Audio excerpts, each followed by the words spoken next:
What's up, everybody?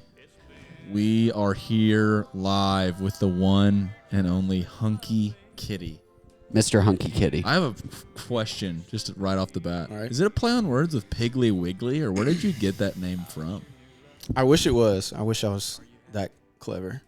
The story, it's actually kind of long, but do we want to? Let's Dude, go there. Take us there. All right. So the year is 2017. And I think that was like around the time people were trying to monetize Instagram stuff. Sure. So if you wanted a successful side hustle, you had to make like a design, or as a graphic designer, you'd make a design account. You post your designs there. Right.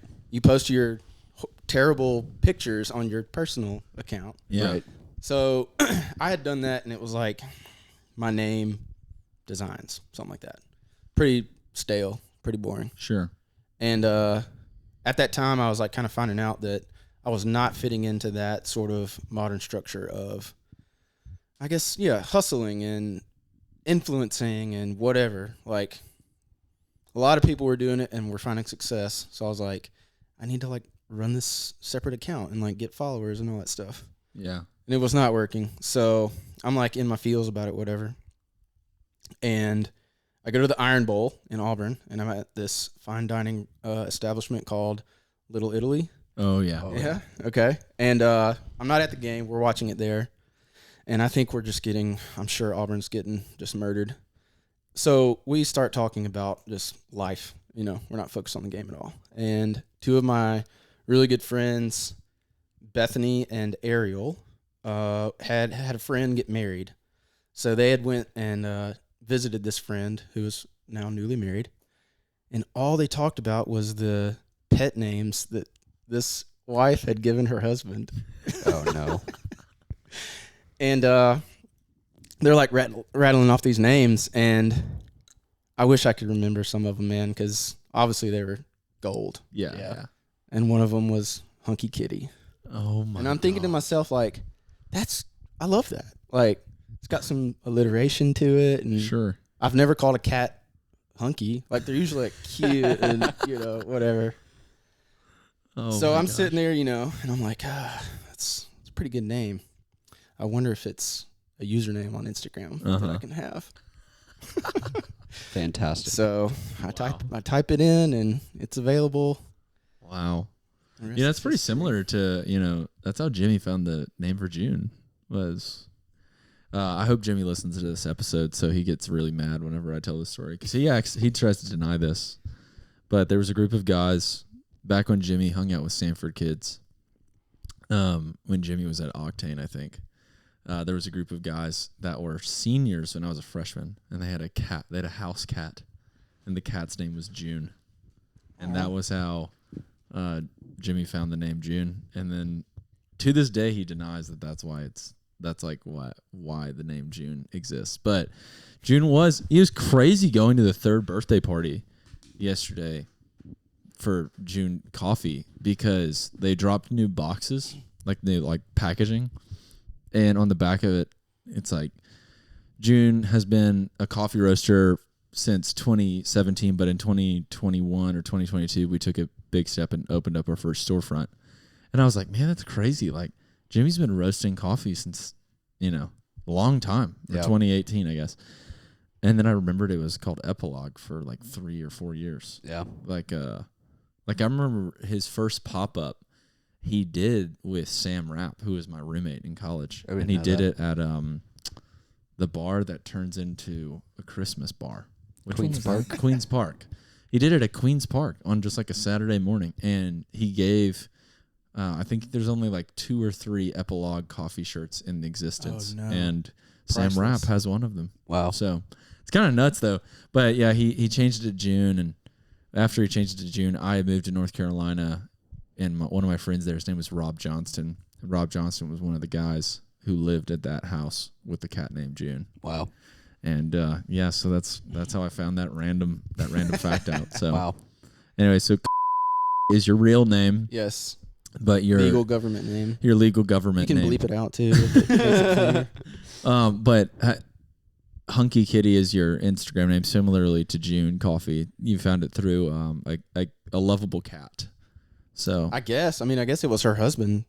Really? Yeah. You know what's funny though is that it was actually Phoebe Bridgers that made me keep it. Really? Yeah. So I guess that was 2017, 2018. She played a show like 2 days before Valentine's Day at a venue called Syndicate Lounge. Wow. And in Birmingham. Yeah. Dude, this was like, I don't know when that album came out. R.I.P. Syndicate. That doesn't exist anymore, right? No, it's like a Citibank now. Boo. Boo. Shout out Lauren Polly. She used to run that place. It was awesome. Wow. But yeah, so she asked me to, Lauren Polly asked me to make the poster for that show. And, you know, she was such a good promoter, man. She was like, you got to put your name on it because, like, this girl's going to blow up. And, like, I want your name to be out there for the artwork and whatever. And I was like, So cool. It's like, okay. And I'd never done that before. I was just not what I did, you know, like trademark it or whatever. And so the time comes to like deliver it. And I'm like, all right, I just put my name. Like, what do I do? Yeah. And I had the username. So I was like, all right, I can be kind of, you know, anonymous. And Phoebe Bridgers has always had amazing usernames. Yeah. I think at the time it was like Fake Nudes was her Instagram name. So I was like, yeah, this fits, like Hunkykitty. So it's like tiny on this poster. And the show comes around and Lauren was cool enough to let me like hang out and meet the band and whatever. And she just introduces me as like, hey, this is the guy who did the poster. And Miss Bridgers, was like, Hunkykitty? And I'm like about to just like shit my pants, you know, at this point. I'm just like, oh my God. But yeah, like after that, I was like, it's got a nice ring. Like I'd never heard someone like say it, I guess. Sure. And establish it like that. So she probably freaking loved it too. Miss Bridgers. I've been to one of her shows and she's kind of an eclectic lady. So she's a little weird. So I bet she freaking loved the name Hunkykitty. Yeah, we called. I had the poster was like of an old baseball card and it had her picture in the middle and it said nice. It just said Phoebe Ham, and I was like, hopefully this. I'm gonna look it up. I'm gonna see if it exists somewhere on the internet. Oh God, I hope not. That's crazy. But yeah, dude, that's cool though. Shout out Miss Bridgers. You got to meet Phoebe Bridgers for a second. Yeah, I mean, seriously, that album came out. I think this was like, it had to have been 2018. Yeah. And that's when she blew up. So like the show was sold out, and it's one of those shows where you're just like, you know, you're never going to see that person in a, I don't know. I think Syndicate Lounge might have been 150 people. Yeah. Cap. You'll never see someone in that small of a context ever again. That venue ruled. It was upstairs. I saw I think it was Japanese Breakfast played there. Yeah. Dude, True Widow was a band. Soccer Mommy played there one time. I remember that. I never went to a show there, but I remember because when did it go out of business? Like it was soon after that. Yeah, it was probably like 20. I mean, it was close to 2020. I think. Yeah, it might have been the end of that year. Yeah. 2019. But I remember a lot of smaller bands going there. Whenever I was in college, I was like, that was one of the things. What is the name of that app? It was Bands in Town. It was like how I got. But now Spotify has like Bands in Town as like a tab on the app. But back in the day, we had to work for stuff like that. So we had two apps on our phone. But Bands in Town always had Syndicate Lounge shows like on the lineup. So dude, it was kind of crazy. Call me crazy. I feel like there was more mid-tier touring bands pre-2020 than there is maybe like now or in a different time because it's 2025 and like it's like I don't know. But I feel like it's really hard to get people to show up for like a medium-sized show. Yeah. Well, y'all had Josh Williams on not too long ago, and I think he talked about like how festivals have kind of taken over, especially this summer. Yeah, it's huge, and you've got American festivals, you've got European festivals. Yeah, so I'm sure those mid-market bands are like, yo, we can play in Birmingham to who knows how many people, or we can go to you can get a guaranteed paycheck. Yeah, we can go to Budapest. Yeah. I've also, I mean, I've seen a couple of those mid-tier bands in the last couple of years. Like Floor came through, and they're like a northern band. I think they're from Minnesota or something. I mean, they played at Saturn, and I mean, there were 25 people. Yeah. Dude, that was wild to me. Sad. I've talked about this on the podcast, but I saw Beach Fossils last year, and I saw Real Estate last year, both of which are incredibly popular, well-followed bands from like 2010 to 2017. Like, They were I feel like the if they would, bands from those years, yeah, probably. and both of their shows went to Saturn, 150 people in Birmingham, like a city of 1 million. I just don't understand. But also, I feel like people don't like. There's no way that people like follow Beach Fossils on Instagram. And there's absolutely no way that even if they did post a show poster, that people would pay attention to a show poster on Instagram. Yeah. That's actually super interesting. Anyways, I don't want to get into too much graphic design theory yet. But I think that's so interesting. I was thinking about, like, just in general the other day, how design and communication is just, like, changing so much. And I don't even know, like, how to get information to people anymore in, like, widespread ways. Because Instagram is just like, or at least my Instagram usage is just so lazy. Like, I only get on Instagram when I want to, like, or I would say, like, the main motive I have to get on Instagram is to disassociate. Yeah. Which brings us to our first tier list of the day. So essentially, I had this whole outline made for this podcast, and we're going to throw that crap out of the window. Actually, we'll try and do some of it. But I just real quick, y'all's like prompts for today were amazing. It made me think, which I don't do often. Wow. And I seriously had to like sit down with myself and be like, what is my answer to this? Yeah. I love that. Kudos, because like I'll probably use that for some future material to be like, you know, I'm sitting in some business room and I'm like, I actually pulling up my word of mouth. That's hilarious. That's awesome. You like know that's like the only reason it exists. You just like know yourself. You think, which you don't do often. But anyways, so today I didn't know this. Jacob told me that he had already sent you the tier I list, forgot to send it to you until today. Before. But anyways, I made this like outline for the podcast, like just as like a helpful, you know, spine or whatever for us to get through things. But unbeknownst to me, Kyle had already shared a list of top 4 tier lists, I guess, or top 4, just like kind of just in general things in Birmingham.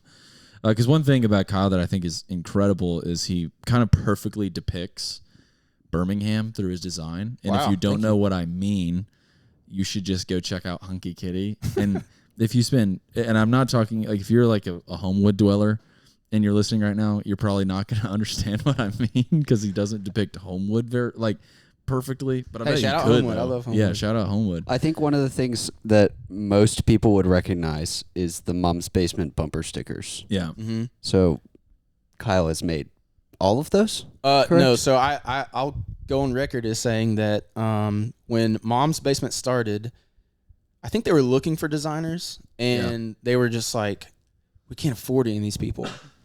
And Matt Harris, who is top dog at Big Communications, is a good friend of all those guys.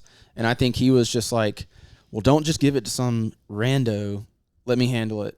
So Matt set up, it's either Matt or someone at Big, set up like the bumper sticker look and feel. So he came up, there's like maybe 4 or 5 that were the originals.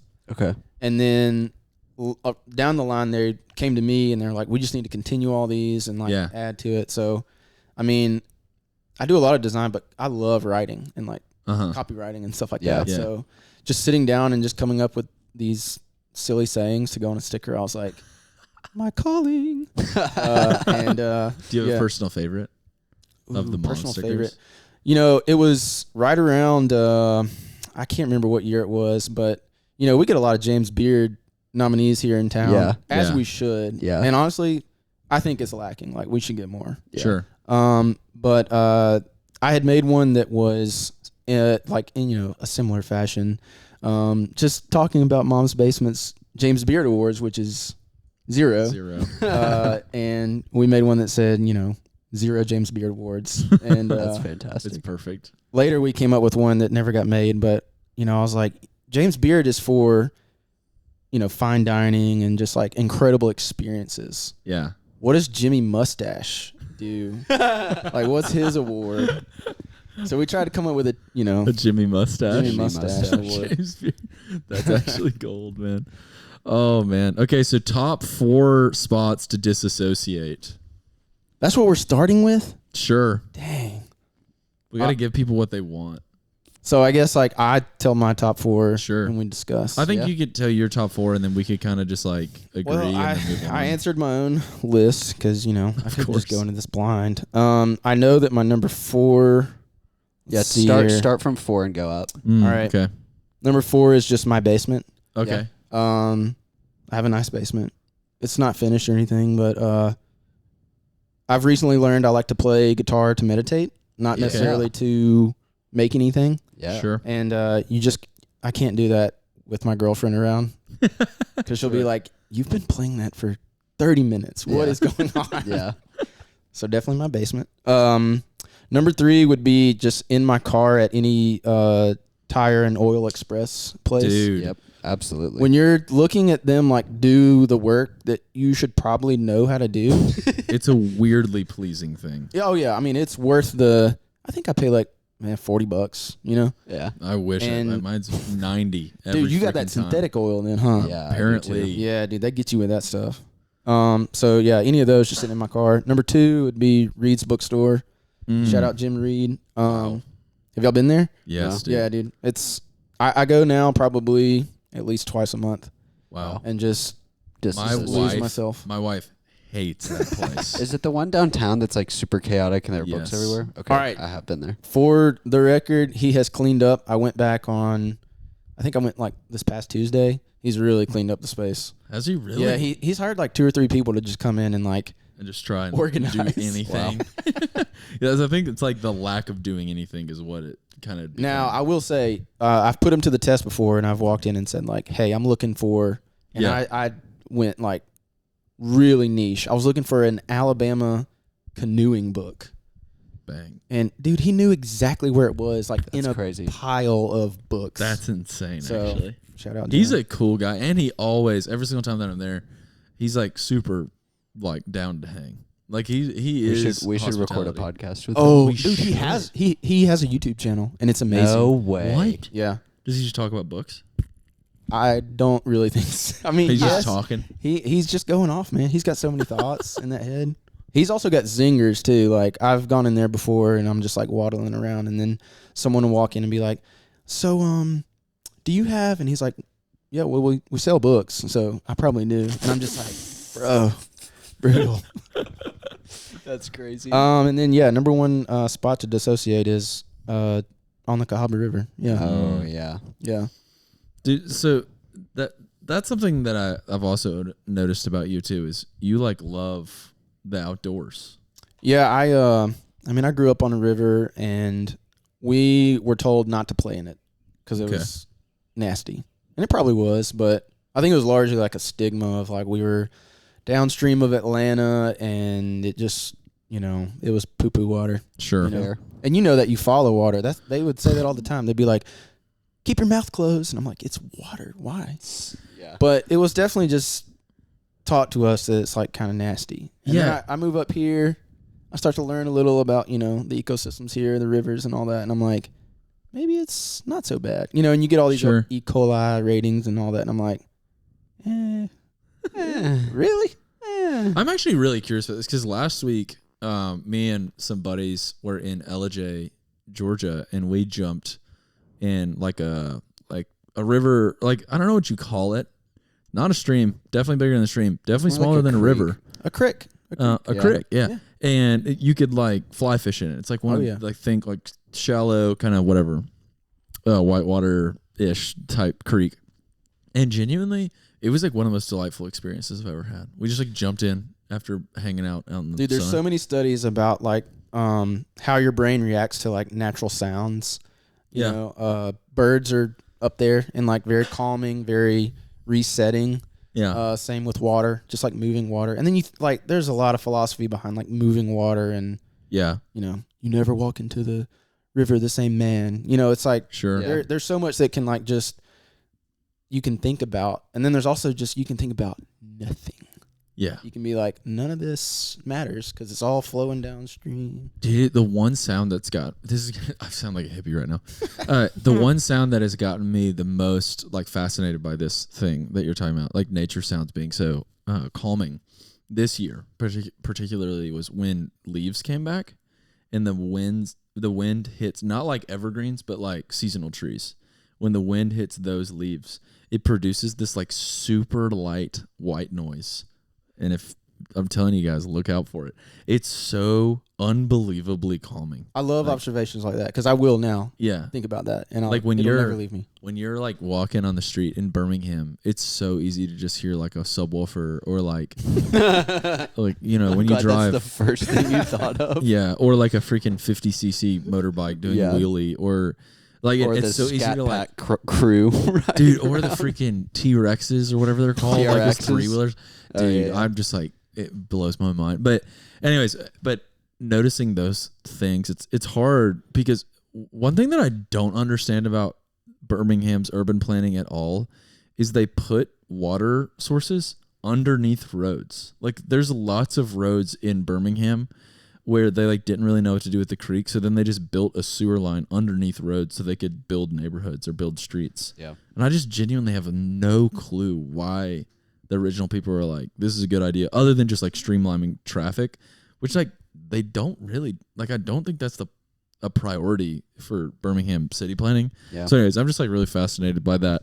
But it's hard to find like nature sounds in when you're in like downtown Birmingham. Yeah. So the trees are like one of the main ways that I've like tried to find it. But I watched this like Japanese film 2 years ago now called Perfect Days, where a guy does that practice. He like looks up at the trees and sees like the shadow coming through them, and then notices the wind and stuff. And it's just like one of those fascinating things that the Japanese got right, and us Americans think is cool now. So, but yeah, I think that the Cahaba River is like unreal. But I am curious, like, why is it actually true? Now that you have done more research and you're like a part of these communities, is it actually true you can't get into? Is it bad?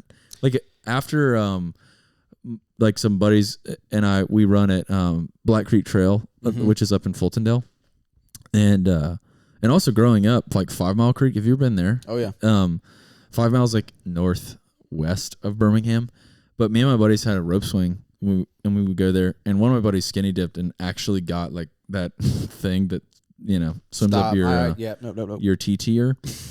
He actually got one of those, but he went and got it removed. And it was like it wasn't like that crazy a thing to get removed either. I just think it's just kind of invasive to think about. So that's why people freak out about it by so much. But is it? Can you actually get in and it's like not that big of a deal? Or yeah, is I would say anytime it rains, like the day after a rain here in Birmingham, don't get in the water. Really? It's washing everything off from the hillside. streets. Yeah. It's every like exposed pipe that might be around like an impoverished area. It's ending up in the creek, and you just do not want that. But the beautiful part of it is that like within 5 to 6 days, it's filtered out. Fascinating. I mean, that sucks for everyone downstream of us, but sure. It's kind of the just nature of runoff, as they call it, and it's definitely not good. Now, can you get in it and like hold your breath and have a good time? I'm sure. Yeah, I wouldn't risk it anymore. Just so like when you go and if you're like on if you're on like Jemison in Mountain Brook, 5 days after it rains, and you like get in after you go on a run, like you're chilling. Yeah. Okay, that's actually kind of amazing. You're chill. Yeah. You're chill. I'm definitely gonna do that. Yeah, we should do that. You're gonna have people looking at you like, "Is that what are you doing?" My brother, I remember when we went to Sanford. My brother took a girl. My brother's he's known for doing some pretty interesting date ideas. But he took a girl like on a date, like they were hanging out, because he was interested in her. And they just went and swam at the Lakeshore Trail. Bro, swim. That's crazy. That's my type right there. That's it. Like not like down at like a private area too, just like by the IM fields, like 20 feet away from like Lakeshore. That's funny. And I'm like, man, there's probably people that were running and walking on Lakeshore. Like there's just like a guy and a girl like romantically swimming around. Oh, definitely people being like, that's a first date. For sure. Like, what are they doing? Because it's like so uncommon. But yeah, it was like in the land that we were on in LJ was I was like, I got in and it was like probably the most I've ever felt like Tom Sawyer in my adult life. Now probably up there too, North Georgia, that's pristine water. Like I would even, well, I guess I shouldn't say it, but I would like drink water if I had to. like straight up out of the. Yeah. They did. Like I'm not even kidding you. They did something. They did something like right before they drank the water though. They like took a tablet or something. No, it was like they rubbed their hands on rocks or something. I don't know what it was. All right. I don't know. They did something that apparently makes it like cleaner. Maybe they were like rub. I don't know. They're chill now. They didn't get sick. No, must work. Yeah. Where do you get a lot of your inspiration from? Like if you have a project, somebody's come to you, work on this, whatever. Where do you go into nature? Is that like the first play? I would say nature is like for my reset. Okay. So I would say for inspiration, man, I've learned recently, maybe within the past like 4 or 5 years, to buy books, lots of like reference books, especially if they're in the niche of like whatever the client wants, you know? And then just sometimes, man, it's just like all around me, like just observing everyday life, whether it's, the street signs that are old or other designs you're seeing around town that people have done. A lot of that can just like kind of end up in the scrapbook part of starting a project. And I definitely feel like nature is like where I'm like, okay, all that's done. Right. Sure. That's so interesting. Well, I think this is kind of cool. I think it kind of touches on what Myers just asked, but I don't know if this is true for Myers necessarily. I'm interested in Myers' thoughts on this though, because he's from Mississippi. But you're definitely my favorite designer I personally have ever come across, because I'm from Alabama and my grandparents are from, well, actually my grandparents on my mom's side are from North Carolina, but they've been in North Carolina forever, long enough to where North Carolina and Alabama were the same thing, you know? Now North Carolina's like, they would be so offended if I compared North Carolina to Alabama nowadays. But like one generation ago, it was like the same exact thing. Mm-hmm. It's actually crazy that it has the, like percentage wise over one generation, like the past 50 years, it has grown like the most out of poverty out of any state in America, which I think is like kind of fascinating. North Carolina has? Yeah. Wow. Mm-hmm. But I just think that for whatever reason, like I guess 100 years ago, all of the South was just like really similar. And there was like a lot of like design that was still happening, a lot of art that were still designing. Like graphic designers existed in all the major cities like forever. Also just with like furniture in North Carolina, and then also with textiles, and like Levi's was there, Marlboro, like a lot of places that had these like original designs that you're probably still drawing influence from. And then I think like if you go further into like Georgia, Alabama, Coca-Cola, old iron ore works, like all of this like beautiful scripting, and a lot of like where honestly, like I feel like just in general in the country and in America right now, there's a lot of font usage that people are making as like kind of odes back to this kind of thing. So anyways, I think it's like really cool as a person who's from here to the first time that I interacted with your designs, because it was so, it was like this cool way of showing this like Southern, and like heritage based way through modern and irony and like kind of like these like comedic ways. And it just in general is just like good design too. So that's why I really, really have enjoyed that. So I'm curious how much that has affected like your inspiration, because like you said earlier, like, we got coffee for this, and you said that you're from West Point, which is like West Point, Georgia, small-ish town in like South Georgia. South Georgia, is that what you call that area of Georgia? I guess it's central. Yeah, Central Georgia. And you said that you like look around at the old road signs and stuff, and just in general, like being from the South, it just seems to influence your design a lot. So what has that been like?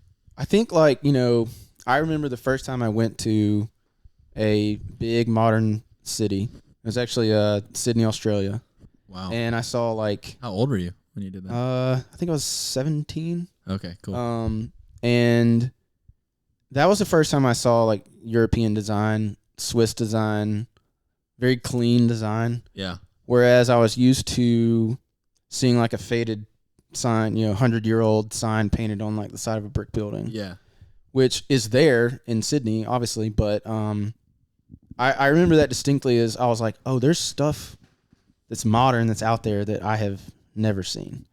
Because I grew up going to Columbus, Auburn, Opelika, which still have pretty old buildings. Yeah.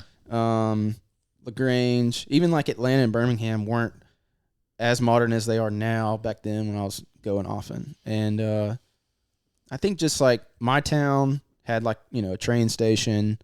It had, old brick buildings. It had Civil War era stuff. It had just rustic, I guess is the term. And I know I'm not explaining that well, but yeah, that was all the influence I knew to have that was design. And I didn't really know what design was until I was probably 21 years old. Because to me, that stuff was just there and like had to be there because it's old and it's historic or whatever. But as I got into design and started really traveling more in the South, I mean, that stuff just started to jump out at me. I mean, the first time I went to Huntsville, I remember seeing all the neon signs they like still have up in Huntsville, and it'll be for a dry cleaner or a pharmacy, and I'm like, that's awesome. Like, why doesn't every pharmacy or dry cleaner look like that? Because I think there's some nostalgia to it. Yeah. That it's like a bygone era.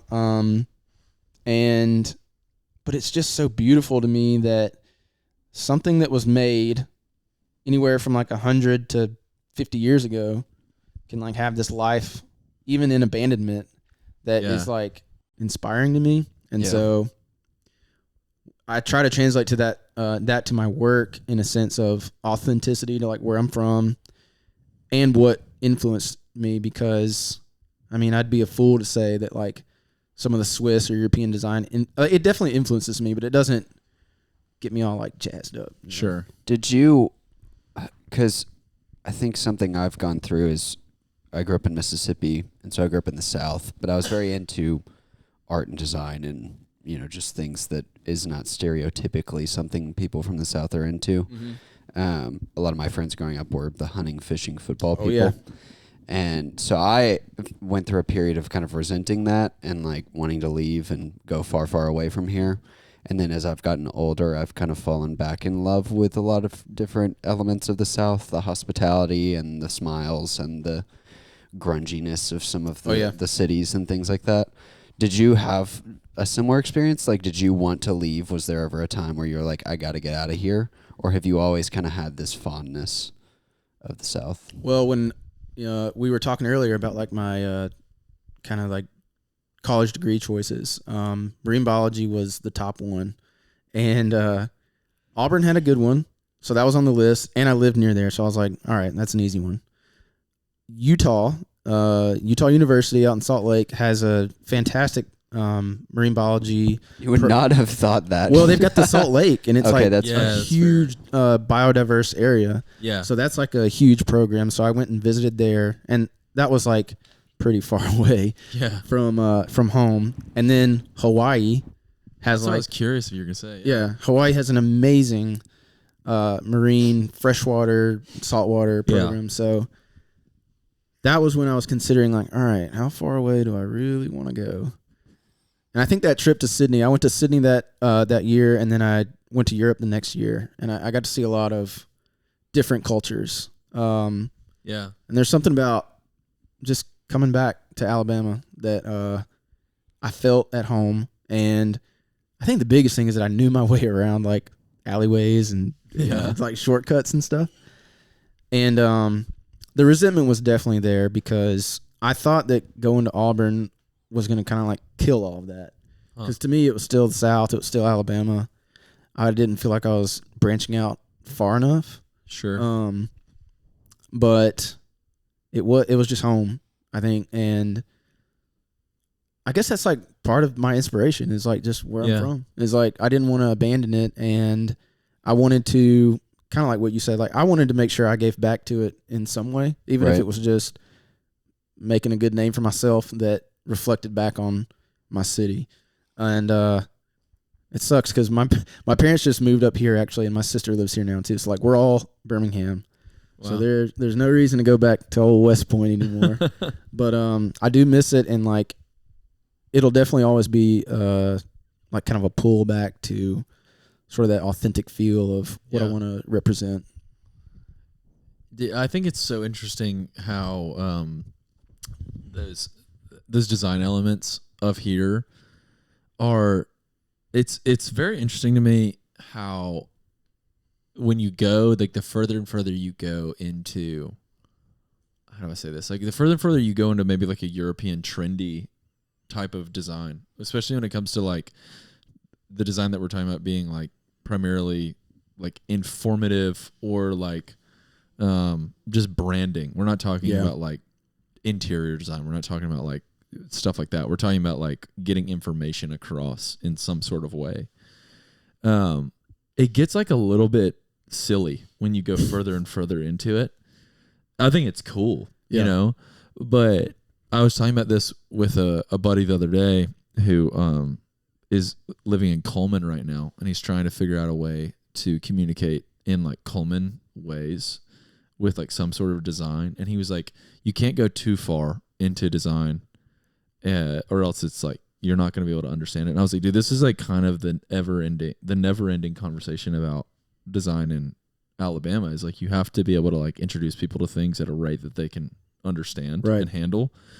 Because if you're in like Copenhagen, you could probably put just like bull crap on a piece of paper, and as long as you put like house concert on it somewhere, the people would like be like, oh, this is sick, I'm going. There's also there's other like not rural but like southern cities that I feel like get it right, where I'm like, man, this translates so well in like a historically southern small town feel, but it's like modern and it's progressive in the sense of like technique or technology, whatever. Like Cincinnati's got a great little design scene that if you've ever been there, like I think it's Covington, Kentucky is like across the river, maybe. And Covington is what reminds me of like Columbus and Phoenix City, like red brick buildings everywhere, and wrought iron still like is established. And but they've got these like little shops and these little markets where you're seeing the design out there, and I'm like, man, this could be what Birmingham is in my mind, I guess. Yeah. And one of our best friends opened a cafe in Dayton, Kentucky, which is right outside of Cincinnati. Right by Covington. And so he's also a designer, and so he's well integrated in that scene. Yeah. Fayetteville's another one. Fayetteville, Arkansas. Yeah. Northeast Arkansas is like an anomaly. It genuinely is like, it's crazy. It's fascinating to me how I did not even know it existed until I was like, the only thing I knew about Arkansas was that it sucked. That was literally it, my whole Which life. it doesn't. Yeah, and then now it's like, there. what? It's like, how did people?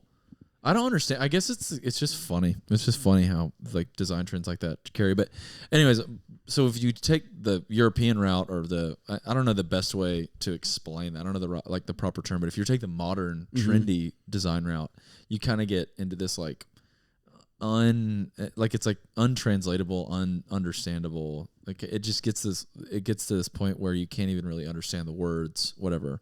I still think it's cool. Like I said, like the best example of this is like heavy metal, like fonts, like heavy metal band fonts are like literally undistinguishable. Like you can't read them, even though they're cool looking. It's just like funny to me how that's like a trend right now. But then if you go further into like Southern font usage or like Southern heritage or I guess that would be a way of using it, or it's like original like storefront typography. It just becomes incredibly utilitarian. Oh yeah, but still like very like pleasing to the eye. Like I don't really know like exactly who did the first ever like shadow box, or I guess that'd be like thing, like when people literally just with like on a storefront will like write box letters and then they'll just put like the little tiny shadow. Yeah, like those sign painters, man, they were the ones that like kind of set the groundwork. For all that, because a lot of those guys and gals, they weren't designing necessarily. They were tasked with, hey, we need a window display that says our name. And there was probably a book or something with calligraphy that helped guide them to like lay this design out. And they just had the craft and the skill to do that. And then we look at it and go, oh, that's a beautiful font. It's like, that's someone's actual just their hand writing. Yeah. It's crazy. It's crazy to me too that the other day we were in. I kind of love whenever the southern, like I guess like people in the South have like a funny.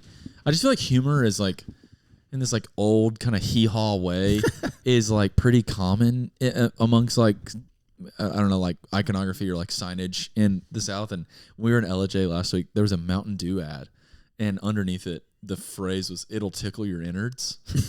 It was like the tagline of Mountain Dew, and now Mountain Dew is, I don't even know what, like, to do the do, I think is what it is, which is still kind of an ode to it because it's like a funny, like, I don't know, I guess like that's a funny thing to say is do the do, but like "It'll tickle your innards," I literally laughed for so funny. Like I laughed off and on for a whole day thinking about like the fact that they got someone to literally paint that, and the mural is still there and it's like been redone. Oh wow! And so they're like still holding true to it. I think I think that's like super so cool.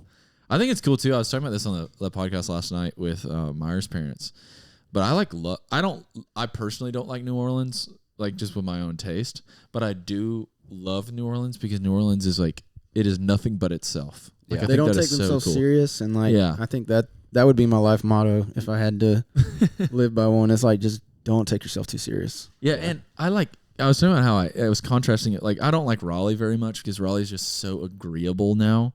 And I don't like Indianapolis because it's just so, like, normal. But, like, when you go to places like Cincinnati, like you're saying, or, in my opinion, Birmingham, it is so unapologetically itself. Yes. And I, like, love that. So, same kind of thing with Birmingham. So, let's talk more about that. So, you came here right after college, right? Yeah, I graduated college in 2013. And I had a job there. I was working for a helmet manufacturer. Rydell? No, it's called Shred Ready. Shred Ready. And they made like whitewater kayak helmets. Not like a football helmet.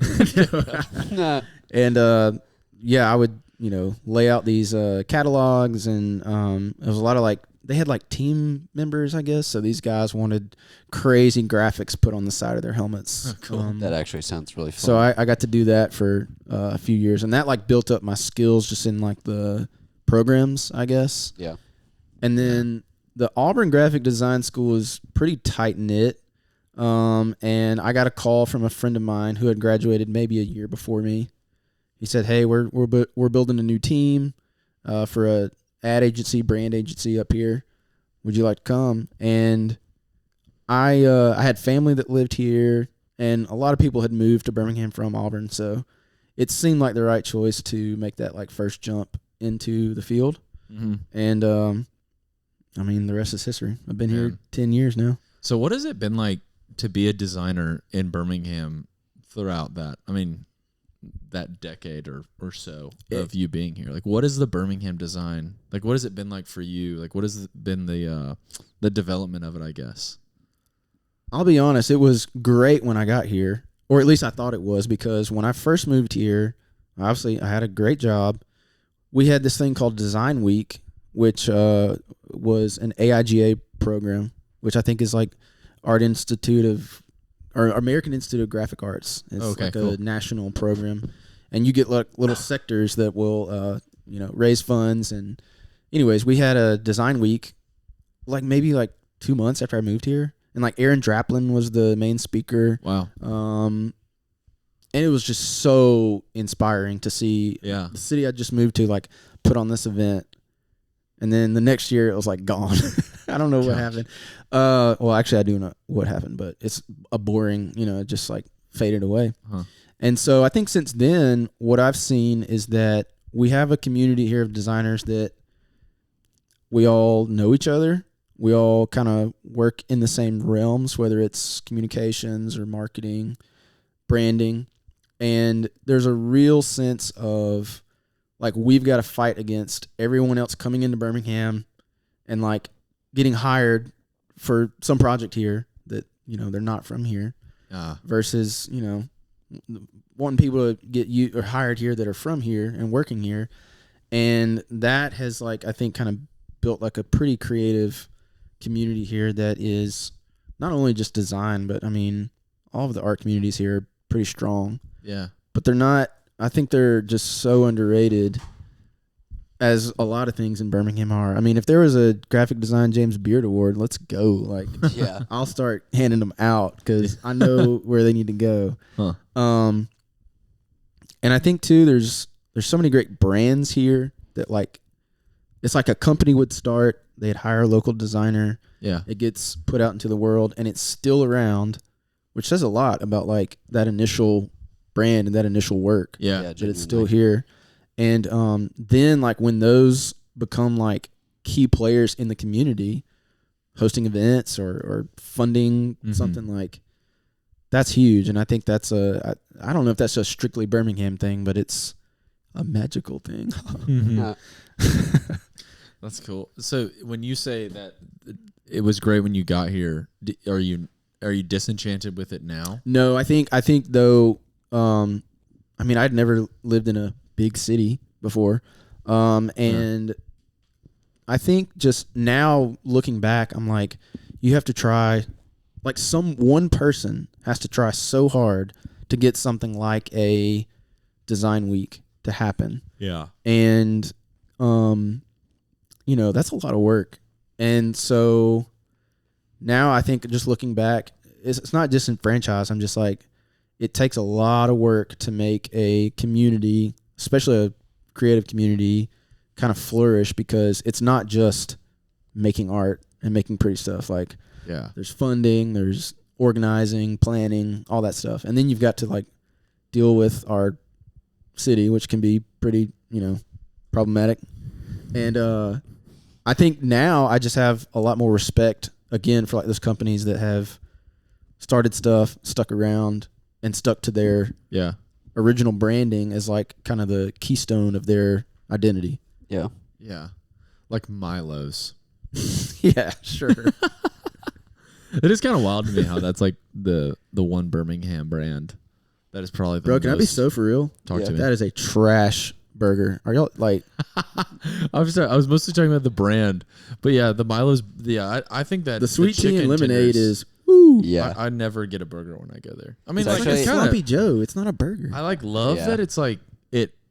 Again, it's just authentic. It is only trying to be itself. That's very true. It's a strange idea to put like 1 1/4 burgers on a burger, and the sauce is just unbelievably overkill.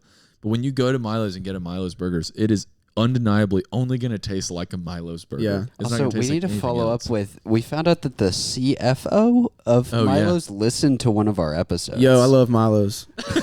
Shout out Milo's. Crazy. I want to try and get that guy.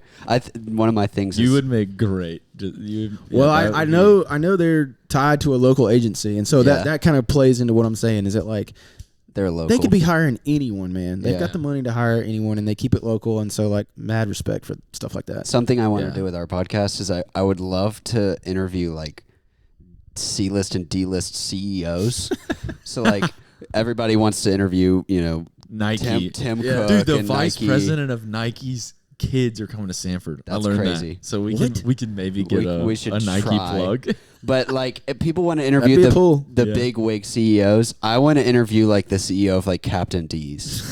Or just like some like lower tier. Like it's still an established business and the guy's probably like very successful, but like he's not getting interviewed by like the big, you know. We would bring him on podcasts. and just be like, how does it feel that the Captain D's in Gardendale has a line around the freaking block every day at lunch? Yeah. He'd be That's like, kinda I don't know what like, that is. I started listening to the new Daniel Tosh podcast, not to get too off track, but he doesn't interview comedians or anything. He just interviews like his janitor and like his that guy. His stuff is funny too. Like he interviewed his therapist. Yeah. This is like so this is funny. like Tosh.0. Yes. Daniel Tosh. Yeah. No way. It's great. Yeah, and it's like it. I think it kind of.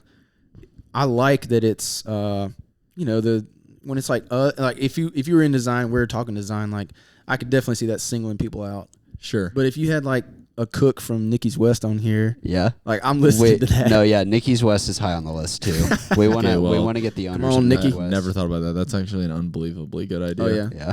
Dude, I saw this might have been yours. I can't remember. I saw something the other day. It was like an ad or something like that, and it was like put the Nikki's West in charge of the Birmingham traffic control, and you'll never be in you'll never see traffic again or something like that. Yeah. Have you seen that? Is that your thing? I haven't, but I backed that so that hard. is fantastic.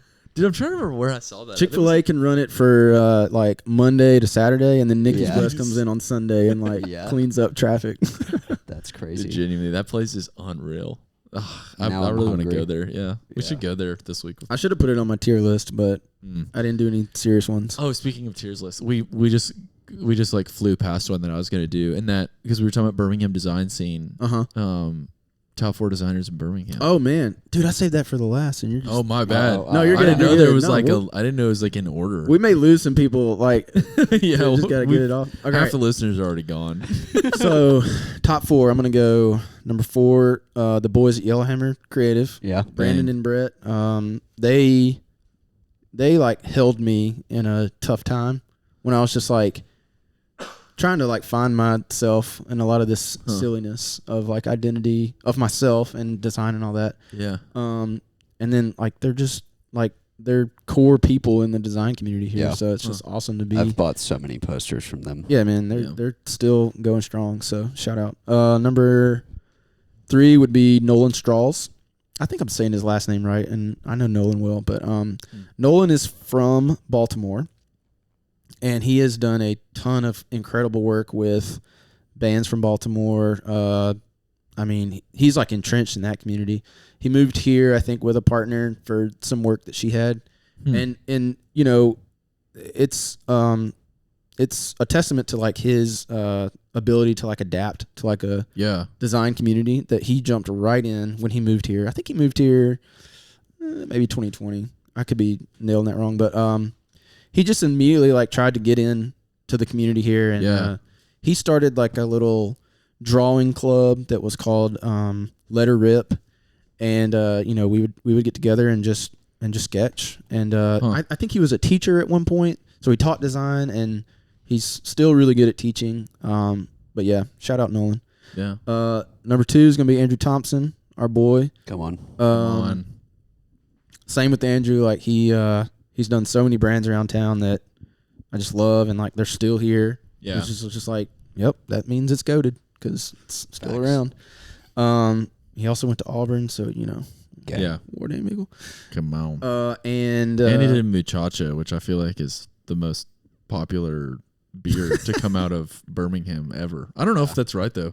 Dude, I bet Do you know I bet top 10 beers he's designed 6 or 7 of them. Yeah, literally. If I just had to guess. What do you think is the most well-known brewery beer outside of Birmingham? Like that's from Birmingham. Is it not from Muchacha? Birmingham. Wait, I guess it'd be the Cahaba Blonde. I think it's gonna be Cahaba Blonde. Yeah. Yeah, that's like probably the most popular. Which your boy designed, by the way. Come on. Let's go. I didn't know But that. on. I don't like That to makes brag, sense, So it's though. weird. I don't know. Did you do the there's like a strawberry Cahaba Blonde too, right? Or No. something So like that? okay, here's what happened. I worked with an agency that got that client. I didn't sign an NDA, so I don't care. They got Cahaba as a client, and they were like, we need to rebrand the cans or whatever. Sure. And so that was like my project at that agency. When you got that, how stoked were you? I mean, I was definitely stoked because my first big freelance break was up in Huntsville, Yellowhammer. Oh, yeah. Brewing. Yeah. I have a best friend that lives there, and he would go up to the bar, you know, once a week and just chat with them. And they still had bottles, which a lot of people were moving away from bottles. This was like 2016, I think. Wow. So they reached out to him. They're like, "Hey, do you want to redo these?" And he was like, "Oh, this is it." So he called me. He's like, "Let's do this." So Let's go. the Yellowhammer cans that are still out there, we made like almost 10 years ago, 8 years so ago. cool. No way. Yeah. That's And so sick. when I got the Cahaba one, I was like, I'm a beer can guy. And yeah. Cool. And I feel like in graphic design that's a uniquely fun gig. Yep. Because usually breweries tend to be like pretty creative. Like they don't It's tend got to some be history to it too. You know, there's a lot of reference to what you can pull from. And then I mean, the name of Cahaba, you know, you get to like there's a lot with the brand of a brewery that you can do with. So about symmetry with those Cahaba. I mean, there's a lot of A's there. I mean, that's Who's pretty number fun. 1? Oh yeah. Oh, number 1. All right, so shout out Andrew. Number 2. Number 1, B. I'm gonna give to my friend Courtney Lasore. Courtney Lesore. Okay. I still don't know if I'm saying that name right either. I think I heard about this girl. Like So last Courtney week. now does. Did she do El Royale? Or is that a different No, that's that's Chuck. That's Charlie. Okay. Shout out Charlie. She's honorable mention. But yeah, look, Courtney does a lot of mom stuff now. She does a lot of work with Sidewalk. Okay. Feel like she's done like a lot of stuff like kind of outside of the state too, like Georgia Film Festival and stuff. But when I had to hand over that stuff from moms, it was like giving a child away essentially. Yeah, I was like, I love this work. I was just so busy. And the stuff she's done is like, it just makes you proud to like hand something over and it like gets even better. Yeah. You're that's just like, awesome. yep, that's what I wanted. Let's go. Shout out Courtney. That's kind of great that you just said, because I feel like a lot of I honestly thought I knew a lot of the designers, and then this past week I learned about the guy Chuck that did. No, I know. No, wait. I swear- Chuck is a lady named Sorry, Charlie. Chuck is and we just call her okay, Chuck. I was going to say I totally thought it was a girl that was doing the doodles for the menu. That makes a lot more sense. Okay. But yeah, I learned about her, and then you just said two more that I'd never heard of. It's kind of cool that there's like so many more designers in Birmingham than I thought. I'll be honest, man. There is a gap in the ages of like who I know and who I don't. Yeah. And I'm now in that stage where I'm really excited to find young designers to inspire me, because that's something that like I've always heard from like people in bands and stuff that like say they're in their 30s or 40s or whatever, and they're taking out younger bands on tours, and they're like inspired by these kids, and I'm like, that's awesome, because like you don't get that until you're at that age. Sure. So what's your top four? Let's hear it. Oh, top four? Yeah. Mine? I mean, okay, so this is going to be interesting. So I already outed myself. In my personal taste, you're my favorite designer I've ever come across. So you're definitely going number one. So sorry, I guess I'm supposed to start with number four, though. Yeah, I hadn't thought about ranking, though. You're S tier. I actually don't like rankings. I'm not going to do 1, 2, 3, 4. I think S tier designers in Birmingham, I'd probably say like you, Josh Carnley, because Josh Carnley's a legend. Brandon Lauer, I think he does like great stuff, but also like he doesn't, from my understanding, Brandon Lauer doesn't do design. Like he does, like I think Sarah did all of the design for Whammy and stuff. So gotta shout out them. Build Communicate, or Build Designs, I think is the name of theirs. And there's another girl. Oh gosh, I'm trying to think who I would put. Dang, that really filled up fast. That's already 3. I know, you're so right. I shouldn't have, like, this would have been the one to not rank. Yeah. Because like I completely forgot about Josh. I mean, there's so many people I've worked with where I'm like, I'm sorry right now. I mean, like, I don't know. It's a good thing to be overwhelmed with how many good designers Yeah, we have in town. I'm gonna, Spieth and eights. I mean, like Ethan's stuff's great. I probably would put him in like my top 4. I'm trying to think of like the girl that's like did Supper Club or whatever it is in Auburn. Do you know what I'm talking about? Dang, I thought that was Josh. I don't know. Gosh, that's gonna kill me. Her name's like Channing or something like that. But she did the breakfast for dinner print that I have in my home. Yeah. Yeah. I think she's coming to my mind.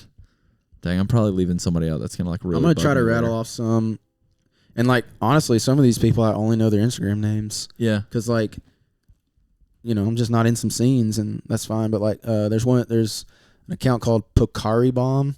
Okay. She does a lot of like posters around town for hardcore shows. Oh, sick. Let's see, man. I should put myself on the spot like this. Yeah, I mean, I think Andrew's up there for me too, because I think Andrew's work he did for that park in whatever it is, like Green Valley, Alabama, or something like that. I don't remember Albertville. Yeah, I think that was like one of the coolest projects I've seen in a long, long time. There's a lot of history too of like old head designers in town that, again, just don't get their laurels. Like my senior advisor at Auburn, his name was Robert Finkel, and he still works for the university. And he does a ton of important work with like some of the civil rights stuff in Selma. Oh, sick. He's tight with all those guys at Standard Deluxe. Yeah. And I mean, he's done designs like the little 30A sticker you see on everyone's car. Like, Yeah. Wow. that's him. Wow. That's crazy. I'm sure. Dang, I'm bro, missing he's in some. with this Stevens, Alice Stevens Center. He's in Yeah. with like that family. Then Yeah. he's doing the 30. Well, so okay, there's another guy, Brian Odemont. He runs a agency called Devote Studio. yeah, I've Shout heard out of Devote. They do the Alice. I think I Alice can say Beach? this because it's all on their Instagram. Yeah, they do like Alice Beach. it. Wow. Um, And are they Mountain Brook? Or where are they? right now they're actually over by us. You know that weird building that just popped up across from the fire station? Yeah. I don't know what it's called, but they're in Yeah. that building. No way. Yeah. And Cool. Brian bought a letterpress machine maybe like 8-10 years ago. And I used to work at Devote. And Okay, cool. he had that letterpress machine and got it up and running. So I got That's to learn sick. that while I was there. And it's still going. They do like a lot of wedding invitations and Yeah. business cards and stuff. So Huh. that was like a whole different. I mean, I just got to do that for 3 years, and I was like, I never would have thought to be a letterpress printer, Yeah. but here I am with like all this knowledge, and it's like kind of crazy. It's insane. And dude, and the crazy thing is that like you get into this niche field like that letterpress, and you got to learn this machine, and like it's a really old, archaic kind of functioning machine. Yeah. Parts break all the time. So you got this manual you look up, and it's got you got find your serial number and all these parts and stuff. Well, the guy that fixes all of these machines that are all over the world, all over America, lives in Mobile, Alabama. No way. His name is Paul Moxon. Wow. Shout out Paul. And he That's knows how to fix all wild. of them, and he's We totally like the just guy. doxed Paul Moxon. That's Doxed awesome. him. He lives in a city. Right. You can just bleep. Yeah. That's That's funny. awesome. Yeah, I think I'm like probably the most into like doodling lately. In this past like stint of my, I don't know, whatever my Design interests. era. Yeah, design interests. So I think that girl, the stuff she did for the El Real menu, like Yeah. doodling That all drink the menu drinks. is so cool. I think that's like one of the coolest things. Like I think the New Yorker is like unbelievable. Like for a corporate, company. Yeah. I think the New Yorker is like amazing because their doodlists are like they literally have doodlists on staff at a company in 2025, That's the dream, right? and there. that's like unbelievable to me. But also, Professional like, in New doodler. York, you can do whatever the frick you want. It's like Yeah. actually crazy how much people get away with there.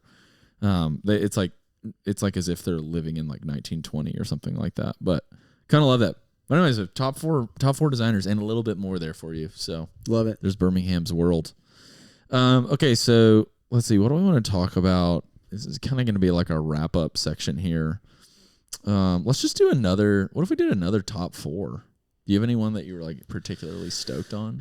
I mean, top 4 places to see a duck was like. That made me. I'm pretty laugh. excited about this one. Can I because- guess? Yeah, sure. Like Avondale Park has to be like number one, right? No. Okay, Really? They got so geese, I think. I don't know. are you talking about like the odds of you seeing a duck there, or like the best places? Best to places see? to see a duck. Oh, okay. Okay. I was taking it as in like you wanted to go see a duck. Where I are you thought most you- likely going to see a duck? I thought you meant where are the best ducks?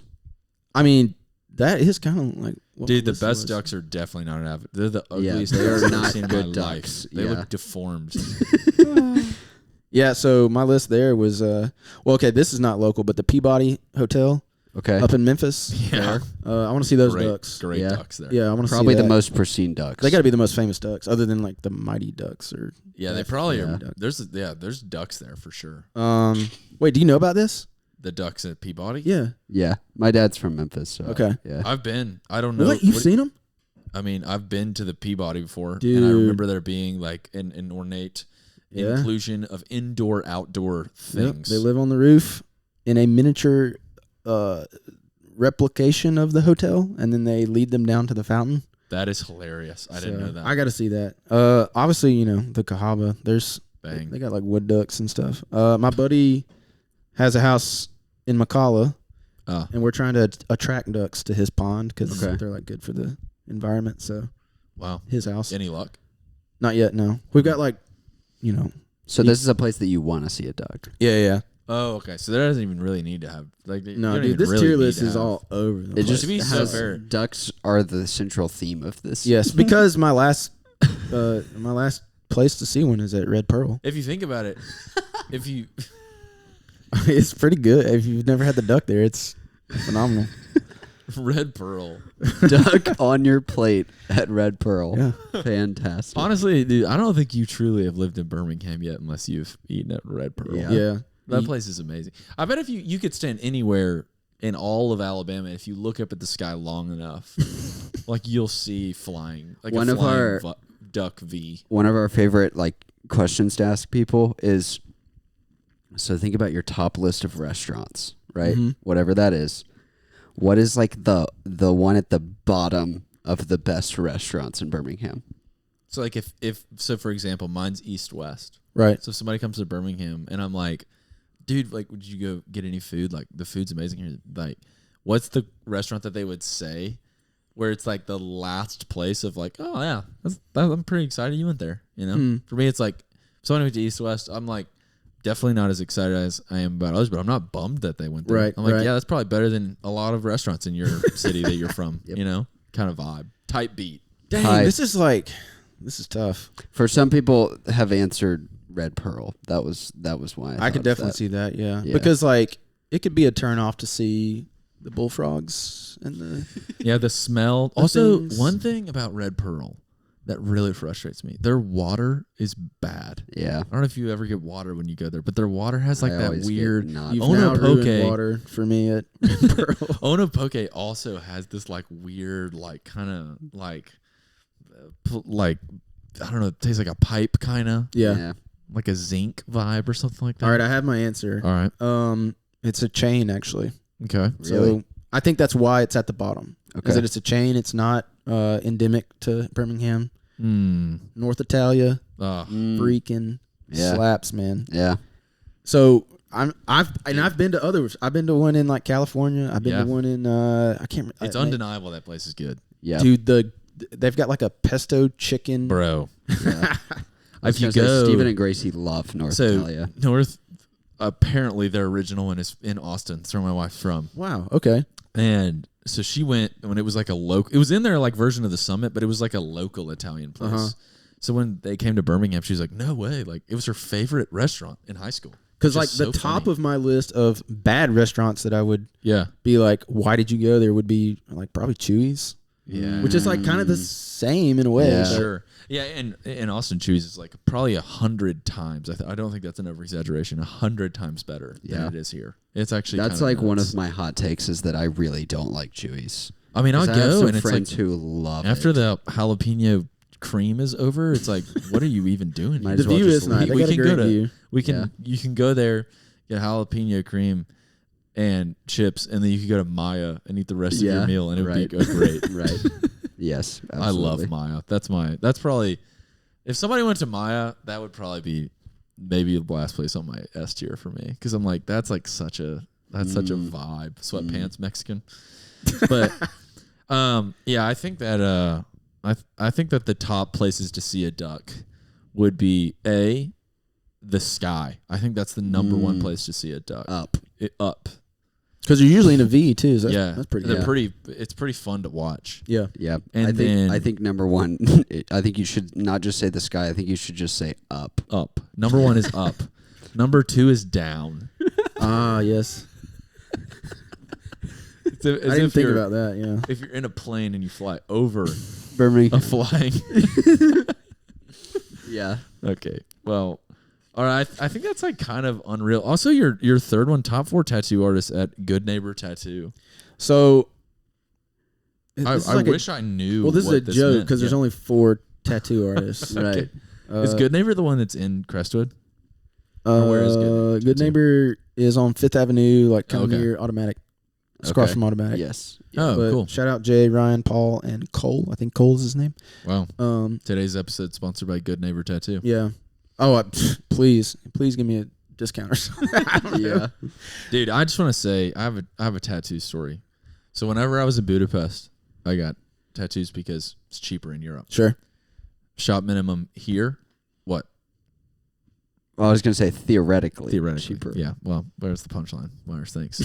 But so you here shop minimum is like 100 unless it's like a flash day, which is a flash day is like the tattoo artist has, pieces of art that they made. You have to get one of those tattooed on you in order.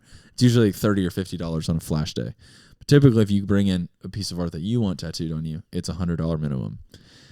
When you go to Europe, it's like $40 to $60. This spot called Rude Boy in Budapest, $60. I'm giving them such bad publicity right now. But we go to Rude Boy. Knowing the name, I guess I should have understood this, but I got 3 very small, thin ink tattoos, which are incredibly easy, incredibly cheap for the artist, and they don't take long at all. And I got 3 of them, and I thought it was going to be like $60 because it took 8 minutes to get all 3 tattoos. He made me pay the shop minimum 3 times because it was 3 tattoos. And I the further and further, whenever I was there, because he's like an artist, right? It's like it's one of those weird things where you don't want to be like disagreeable, because then they're not gonna do that good of a job, and it's like permanent. It's permanent, yep. And so I'm like, dude, whatever you want, like super chill vibes. I think I should have pressed him a little bit after he was done to be like, come on, man, I just took 8 minutes of your time, you're surely not about to do this. But I didn't, because I didn't want to be I'm just not a. I think it's so millennial to argue about price and stuff like that. So I didn't argue about the price, and I just moved on with my life. But I think it's so ridiculous he made me do that. Well, see, the lesson to learn there is that you can be him in any situation. Just stand your ground and get the bag. Get the freaking money, That is true. Or learn to tattoo, which I wish I could, because they are getting expensive now. And I'm like, man, if I could just put them on me myself. Is that where you go? I've been to all the shops. I've been to Good Neighbor. I've been to Atracapa. Yeah, that's it. Atracapa, Woodlawn. I've been to Classic 13. Revolution Inc. No, I hadn't been there. There's a lot in town that I haven't been to. But all the classics though. Yeah. That's cool. I have a buddy from high school, Zach Maldonado. He's a tattoo artist. That's a great name. Revolution. I didn't know that until I went to get a tattoo there, and I saw his name on the staff list, and I was like, no way, Zach Maldonado works here? And they were like, yeah, he's down there. And I was like, no way. So then I went to where they pointed at, down there, and they were like, no, you cannot go back there. And I was like, why didn't y'all just say it was such a. It's just one of those things. When you're an artist, or when you're a tattoo studio, there's a little funky sometimes about social cues. I've learned a lot about going to tattoo shops, getting tattooed. That I think it's fascinating. I think it's a fascinating culture. Yeah. With unwritten rules, and I just love stuff like that. That means nothing to me, but it's just fun to observe. I'm going to try and tell this story without getting everybody in trouble here, but whenever we went, that was one of 2 awkward things that happened there. There was a girl that was working the front counter that was, she was not a tattoo artist there. She was just working the front counter. And we were just talking to her because, when me and that group of buddies that I was with, we're just kind of, we're very extroverted. We're yappers. Yeah. They talk to people a lot. Especially when we go into service industry places, because a lot of people go into service industry places, they're just jerks all the time. And we're I don't know. I guess I have a conviction baristas, and we all want that it's dude, it's kind of we're standing in an elevator together. Let's make a joke. Don't make it quit being weird and acting like everything's awkward. So anyways, we go in there and we're asking her. She's tons of tattoos. My buddy Sam's probably the most extroverted in these moments of trying to make the service industry worker be think that we are really hospitable or kind or whatever. Sam's asking all these questions what's your favorite tattoo, what's your how many tattoos have you gotten, what's your worst experience getting a tattoo, yada yada yada.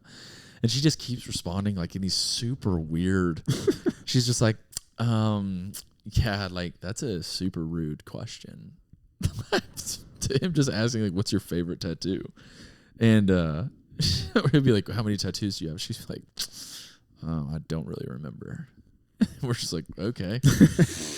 And the next day, I got on Revolution Inc.'s Instagram account, and she was tagged, and she's a very famous nude tattoo model. Wow. so she like has all of these like, I mean, like, I don't know if pornographic is the right word because it was like on just like Instagram. Yeah. It was just a bunch of pictures of her like. She knew he wasn't like a Ink. fan. She's like, you don't know who I am. And yeah, like we were like laughing about it the next day because she thought you were like hitting on her because there's like a bunch of like naked photos of you online. It was just like this super awkward. But it like in what other world would you be like trying to be kind to like a barista? Well, I guess like that could happen in some of the coffee shops in Birmingham. But like in what other world would you be like at Milo's like being like, hey, how's your day going? Like, aren't the burgers here so great? Like, what's your favorite thing on the menu? And the person's like, you're hitting on me because I have like naked photos of myself all over Instagram. It's just incredibly awkward.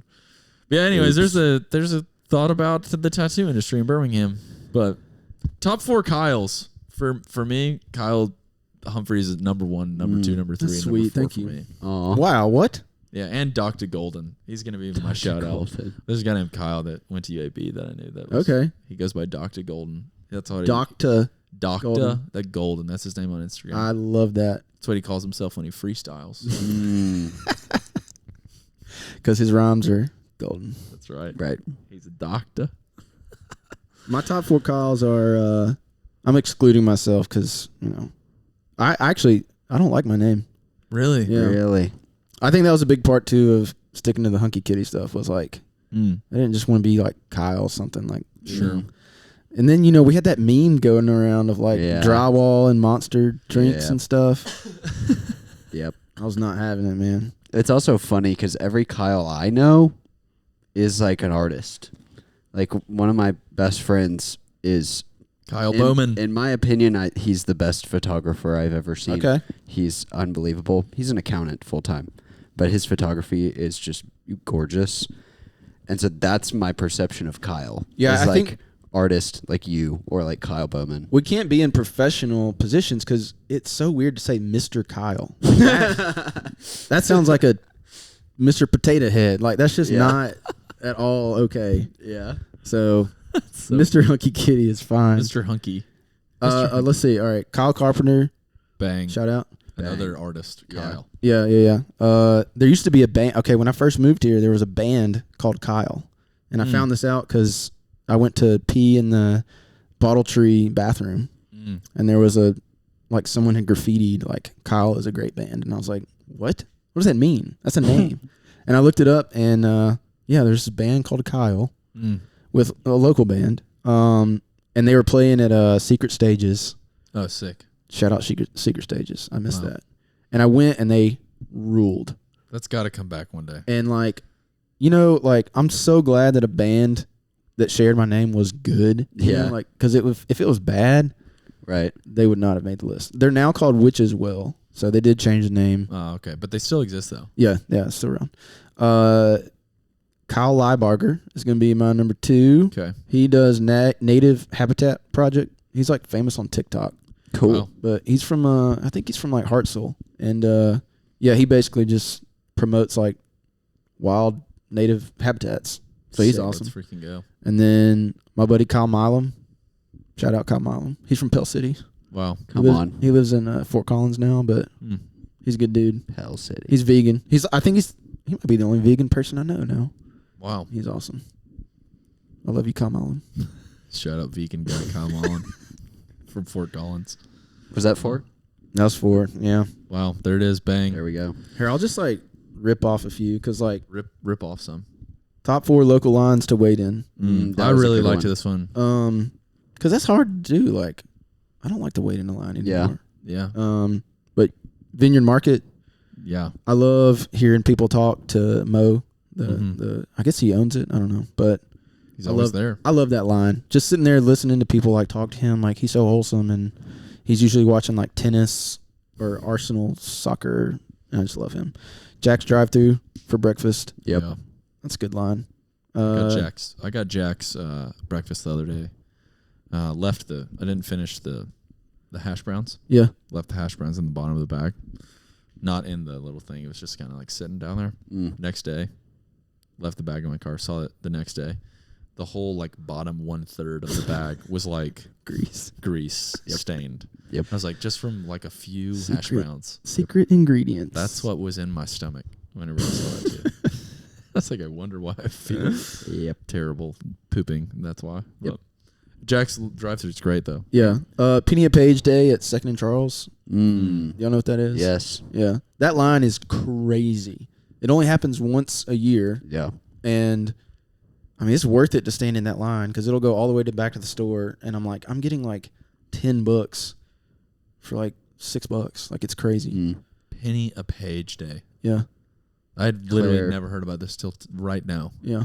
My wife is a huge reader, so we are avid 2nd and Charles visitors. I love that. Is it store. only books? Second Charles? No. It's like books, They unfortunately, video games, dude, Legos. and they got like a whole Funko Pop section that just reaps havoc on my soul every What time I is see it. Funko Pop? Please, we're not even going to talk about it. No. I will save you from ever knowing about what a I think Funko Pop is. I think I have my list of lines to wait in. Did you get to number one? Number one would just be June 5 minutes before I'm supposed to be in a meeting. Yeah. Yeah. Because I'm going to be late to that meeting. Yeah. I think number 4 for me is probably June. I think that's a good line to wait in. It's interesting to see all the people there because I go there at least once a week, and yet somehow it feels like the line is different people every time. Yep. Kind of blows my mind.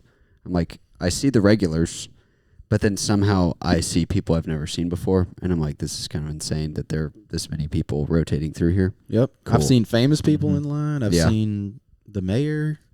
Yeah. Like, Sick. shout out that line. Shout out. Let me think. Number 3, I'm going to say 12:10 on a Tuesday at Nikki's West.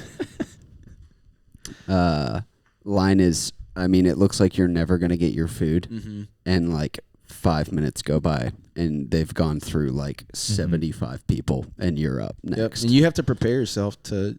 They're mad at you. It's Not get yelled it's at, like yeah. the Soup Nazi episode of Seinfeld Yeah. where the guy's Actually. like, you got to know your order. That is actually quite literally what Nikki's West is Mhm. like. Like they have signs that say no phones and they're like, how can I help you? How can I help you? How can I help you? And they get you through that line and it's impressive. It's a good exposure therapy for, yeah.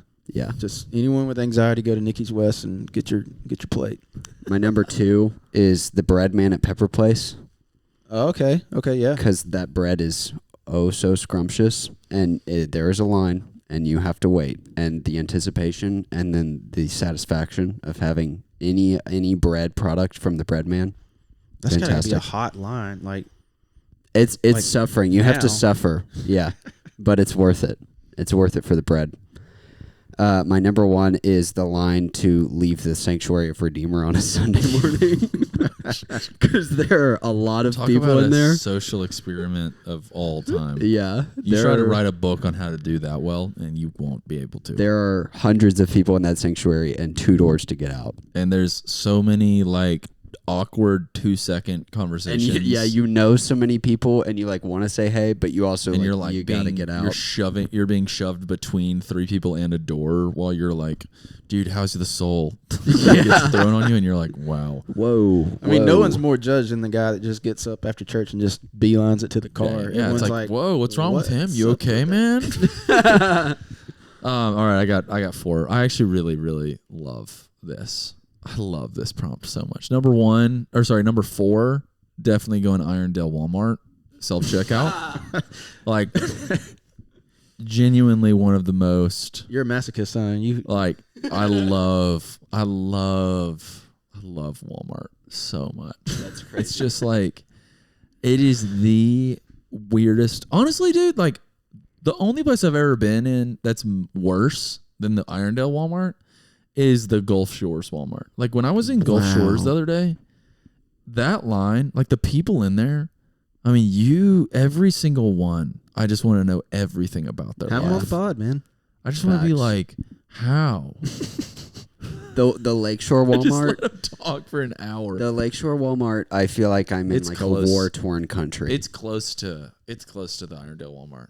for sure. And it's weird because like Lakeshore's like, you know, you go to Hobby Lobby and it's like, so on a different note, I'll go. I think I'll go this way. I'm going Mountain Brook, Piggly Wiggly for the opposite effect. Okay. Yeah. So you know the ones like right by Mountain Brook Elementary, or not Mountain Brook Elementary, the pickleball courts elementary school. Yeah. I don't know which one that is. Crestline Elementary. So when you're in Irondale Walmart, you're seeing one side of the demographics, the socioeconomic lines, and then you go 2 miles away. Yeah, and then you're seeing the other side, and I don't know which one's worse, to be so honest. But it is fascinating. Like looking around. I mean, that Piggly Wiggly is where I first heard about the whole pineapple thing. Oh yeah. So yeah. That alone intrigues me to. I was literally about to say like the weird, like seductive Mountain Brook mom like cereal aisle chats. Yeah. Like not I am not in these conversations. I'm just like watching. I didn't believe the pineapple thing until I literally had friends like be approached because they had a pineapple in their cart. Like it is that place. Yeah. Anyways, if you're a people watcher, and next time you get a little Church Street, just go down, just do a little meander. Yeah, pop in. Number two, we're gonna go away from Crestline. We will be back in Crestline in a second. Okay. Don't you worry. I know. Number 2 is definitely Nicky's West for the same reason that Meyer stated. It's unreal. Yeah. It's just the best. It's the best so experience yummy. ever. It's so yummy. And their carrots are 90% butter, 10% carrot. Whoa, okay. But makes the carrots taste really good. And then we're back in Crestline for the number 1, the most. I think the only place that gives Nicky's a run for its money for the most anxiety-inducing line is Crestline Bagel. Yeah. They genuinely are the least helpful staff on earth. Besides the fact that they like make your food for you, they do absolutely nothing else except for get mad at you. Yeah. But that one guy he's like the Crestline Bagel guy. He like rides his bike around Crestwood sometimes. Yeah. He's like always at Mom's. Yeah. He's just around. He's got really cool, crazy hair. He does have a really cool, crazy hairdo. But yeah, that guy, you walk up there and it's like they have so many items that you can get that aren't. It might be on the menu, but their menu is like so unbelievably overstimulating and overwhelming and hard to read. And it's probably like, I don't know, 20 feet wide and 10 feet tall. So even if you did read it, it would take you like an hour. It would be like, it's essentially like walking up to a McDonald's and the menu is like the Declaration of Independence. And it's like, what do you want? And it's like, I have literally no idea. I mean, I only found out about the little bagel bites. Oh, yeah. Maybe last year. And I was like, literally. where have these been? If you go to Innovation Depot, that Crestline Bagel location, it is a completely different experience. The menus are on TVs and it's like so easy to read. Yeah. They have like specials and you can like talk to them. There's like, where you're supposed to walk. Like there's like all of this crazy invention and like innovation happening there. The one in Crestline has great Diet Coke. The one in Crestline is an unbelievably good experience if you know what you're doing. Yeah, it's like so awesome. Yeah, but I have no idea. It probably took me legit 2.5 years of going there, like fairly regularly. Like people at Sanford go there like I don't know once or twice a month usually, just for a little lunch. And it took me probably 2 years to be like I feel confident. Right now I know what I can do here. And that's my number 1. For did Josh Carnley talk any about his time at Big Blue Bagel in Auburn? I don't think he did. Barely. I think he mentioned that he worked there. Yeah. That's an establishment right there. Yeah. Are y'all the same age? You and Josh? I think so, yeah. Around there. Somewhere. Did y'all know each other? Were you homies with the cheerleaders? Yeah, right. He was oh my gosh. I forgot about that. So I think I knew him through like the local music scene. He and I were in 2 different bands, but like we were constantly trading shows and just having to like book our own shows and no way. That's how I know him. Teacup and the Monster was his band. He's probably like freaking good. Bleep it out, but wow. They were good. And the Monster. Look it up. He's everybody. never told me that. God. That's Sorry, awesome. Josh. Oh man, no. I mean, my cringe band was called Lonely Wolves. So if you need to counter it with that, just go look that up. If you can find it. I can't wait to look this up. Wow. I'm going to find the Syndicate Lounge Phoebe Bridgers basketball card poster too. But, do you want to do one more? Yeah, do we end on a silly one? Or end on a silly one. Silly one? Let's see.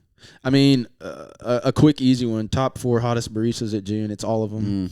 And then even the guy that like delivers the napkins, like once a week, he's probably hot too. Yeah. Top 4 garage sandwich ingredients. Oh, man. I've got roast beef, cucumber, banana peppers. Not a lot of people know this. You can sub your chips for pretzels. No way. Yeah, and they'll like serve spicy mustard with it. So Dude. I never knew that. it'll change your life. That is insane. That changes the game. And let's see, top 4 public bathrooms. Buc-ee's is up there. Number Yeah. 1. Really? Yeah, I that's mean- pretty clean. Yeah. All right, no. Golden Age is number 1. Whoa. Golden See, Age. this is Golden like Age. info I need. Yeah, Golden Age's bathroom is literally next level. Oh, see, I love this. This is content I need. I mean, the soap. They did That makes towels sense. for a while. That I don't know makes if they sense. still do like Yeah. literally linen towels. Automatics bathrooms Yeah, are that's amazing but too. see, I'm talking public like I can just walk in. I was gonna say yeah. Oh, interesting. but like you could probably. Yeah, Just you be could. like- You'd you be could very go in. frowned You upon, could go in the but- No, you back can of just go in Golden and be Age. like, Yeah. I'll get like 3 oysters real quick. And Yeah. then, and then leave. Okay, so just public. Gosh, that Yeah. makes it. That So like makes this. Buc-ee's. Oh, dude, then City Walks bathrooms. Yeah, Yeah. the ones with like Sick. the iron door. Yeah. Those are cool. I've had some pretty secure poops, not thinking that I was being stared at downtown. Yeah, that's There. my number 2. Wait, actually, City Walk. Yeah, yeah, yeah. Oh, let's go. Number 3 is the grass lot across from Mom's basement. Yep. It's a pretty good one. Good bathroom. And then, dude, Pizits, the Pizzits. Oh, but yeah. for a good However, pee. Yeah. dude, wonder what's going on at Pizzits these days. I gotta go in there and just check it out. I wonder if anything. Maybe we should like open up a spot. That'd be kind of like underground. That would If you be opened up a spot in Pizzits. that's so funny. Gosh, dude. Super underground. The food hall thing really died pretty quick here, Yeah. and it's still alive in Atlanta. Oh, dude. Somehow. I mean, They keep opening up more food halls in Atlanta. that Ponce place is like a dream. Yeah. That is a dream because it's not only like curated well with the food, but Yeah. the designs. I think that company's called Family Bros, Family Yeah. Yes. Brothers. Yeah. I mean, just Alvin Deek. I think that's his name. Yes. Just phenomenal work, and just come here, come here, dude. Come here. He did the automatic sign. I'm really curious. Oh, that's if, right. If Yeah. he did, he also did Currents sign, and I'm really curious if he did El Royale's sign. Like I know he didn't do El Royale's stuff. I think that was Charlie. he did. Or okay, gotcha. I think that was Charlie. Yeah. Let's see. the Last one. We'll just go on something positive. Top 4 ways that I like to make art, and I think everyone should make art. come on. Everyone should buy a sketchbook and just, like you said, doodle. Like it's so healing Yeah. to just go ham on some pages. Don't have a agenda. Don't have a topic or a theme. Just, or even if it's like you can buy these sketchbooks now. It's like it'll prompt you. Oh, Like, really? Yeah. Draw your bedroom. Draw a Yeah. cabin in the woods, and I think that stuff is like perfect for like getting the wheels turning. I also think too the only thing I'll add to that is go to an art store and get like a really fun pen Oh yeah. too. I feel like that really takes it to another level. Or a pencil Mm-hmm. or anything. I think I just got into the pencil game, and it's intense. it's so fun to go to what's that art? Forstall? The place Forstall, in yeah. like in downtown. And it's just cool whenever I go there and buy stuff. I'm like, man, I'm really contributing to the scene. Like this place should exist, but it probably gets like I think all the art students at Sanford have to go there to buy stuff. really So they for sure have that pipeline of customers. that's like their library. Yeah. Yeah, it was pretty cool. I got Gracie a gift card there for art class Yeah. Nice. for Christmas 2 years ago. Oh, that's a good idea. She then used that gift card to buy sketchbooks and a bunch of like material. She never has gone to an art class. I also got a gift card for a cooking class at Vecchia, the Yeah, one at Voss Vecchia. Rock. Vecchia, yeah. Still haven't used that one either. So I also have blood on my hands. But My parents did different. that class. They said it was awesome. yeah. I did the Bohemian cooking class. It was pretty legit. I had a friend do that like last month. Yeah, it was He awesome. really liked it. Huh. Yeah. Okay, so sketchbook. Yeah. So then we got like tie dyeing or bleach dyeing. Oh, yeah. That's a fun one. I feel like so much of art does not need an actual skill or like Yeah. talent. It takes a mindset of wipe your brain clean, and remind yourself that like it can all be pretty. Yeah. Yeah. Just and it can be fun, and yeah, like tie dyeing and bleach dyeing. I love doing that. Like a black shirt and it's just not doing it anymore. Throw some bleach on there, some rubber bands, Bang. throw it in a Ziploc. Wake up the next morning, you're stylish. New shirt. Yep. Number 2 is gonna be cyanotypes. You know what Okay. these are? I don't know what that is. It's like this little paper you can buy, and I think it comes in. Yeah, it's like a blue sheet of paper, and you essentially can expose it in the sun. So you'll take it out of this bag and you'll lay it down in the sun, and you'll kind of lay little objects on it, and within I don't know 10 minutes it'll expose onto that paper. Huh. And you take that paper and just run it under some water, and it's awesome. I think Ethan did a project like that Really? where he tried to do some he tried to make like a do you spell it? cityscape or something. Cyanotype, so CYANO type. I'm pretty sure like that paper can be bought pretty easily at any store, and This is sick. it does a lot of cool stuff with shadows too. So like if you stand something up, it'll expose the shadow, not necessarily the thing itself. That's cool. Huh. And again, I just think it's like an easy access way to Dude, make how something cool. beautiful. Oh, somebody did I don't know how Whoa. they did that. Yeah, see, and They did it what? for That was a someone's- portrait? Yeah, they did it. Yeah. Well, that just ruined it for me because I can't do that. That's freaking insane. How to make cyanotype prints of your digital photos. at home. Okay. So I guess they probably do like some sort of, they probably print the photo Yeah. on some sort of weird paper. Yeah. Yeah. And I mean, again, with all this stuff, like experimenting is fun. Yeah. Don't get bleach on your hands and rub it all over your face. But yeah, and then number 1, just like collaging. Yeah. I love collaging, and like I usually try to treat that as like the first thing that I do, to just like knock the rust off. Yeah. And go find a book, cut it up, paste it into something. It's all good. Yeah. It's all Gucci. Sick. I love that. Then I have a sketchbook in pastels. That's like my go-to. I do it literally 2 or 3 times a week. But I think like taking the because I took a book to Jemison the other day, and I ended up just like staring at the waterfalls. Hey, that's the whole cool. time. I mean, like, And You I don't think taking sketch. a sketchbook, or I took like a book to read, and then I ended up just like looking at nature the whole time. But I think it would be a really cool way to still interact with the nature to bring a sketchbook to Jemison and just doodle all the waterfalls and stuff. I think it'd be fun. Yeah. I'm gonna do that. I'm gonna tag Hunkykitty whenever I do it. yes. Let's go. All right, so I'm really curious too. Like, what's next? We always try to like kind of wrap our episodes with you getting to like plug yourself for anything that you have going on, or just like you sharing any sort of dreams about the future, because we do love interacting with people that are doing really cool things in Birmingham, and you are doing amazing, cool things in Birmingham, and you have been for a really long time. So like we've loved getting to talk to you about it, but also like going forward, like what's getting you excited? What are you looking forward to? And what's the dream for Hunkykitty for the design? The dream would be to get into a canoe and float away. Disassociate on the Cahaba. Yeah. No, like right now I'm freelancing, and one thing I'm finding is that I'm working with a lot of nonprofits. Yeah. And it's a challenge because nonprofits in Alabama are kind of the welfare system. Yeah. So whereas the state doesn't provide necessary funds for a lot of stuff, I mean, especially right now, these nonprofits kind of fill that gap, whether it's art or just community or Interesting. environmental.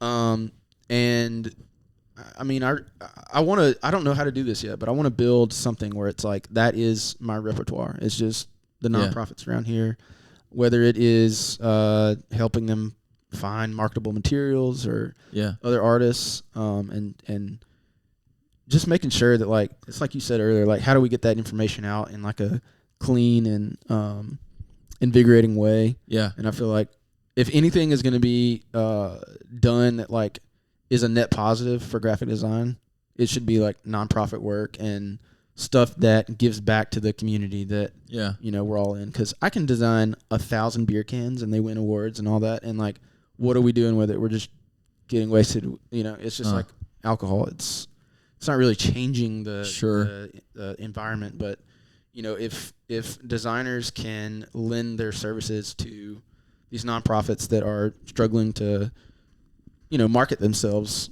I just think it would like rise all the ships, as they say, and provide more opportunities for designers to then come in and work on fun projects that, you know, maybe they don't pay. Sure. You're getting fulfillment out of it. And I just want to see that train just so dope. keep on going. Yeah. I love that. Well, dude, if you could give any advice for other creatives who are trying to, you know, get excited about or trying to stay rooted, like keep that authenticity as they go as they move forward, what kind of advice would you give them?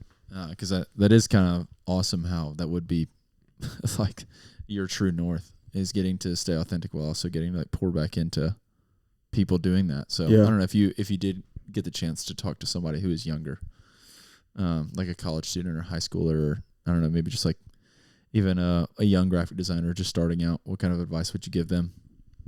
I'm going to pull this from my therapist, and let's go. She recently made me kind of go through and list my values, which for me personally was like just a personal thing. And then from that, I'm like, wow, this is like across the board, like what I believe in, whether it's how I feel in the morning when I wake up, how I design, how I treat people. So I would say, like, no matter what your style is, no matter what your talent or skill is, find your values find like 4 or 5 values that like mean a lot to you. And if you have a corporate job, keep that. Keep getting paid. Keep yourself stable. But maybe look how those values either attribute themselves in your workplace and would make your life more fulfilling, or see if those values are somewhere else in like a community event or, you know, something just around you that is tangible and is something you could go to and see in real time.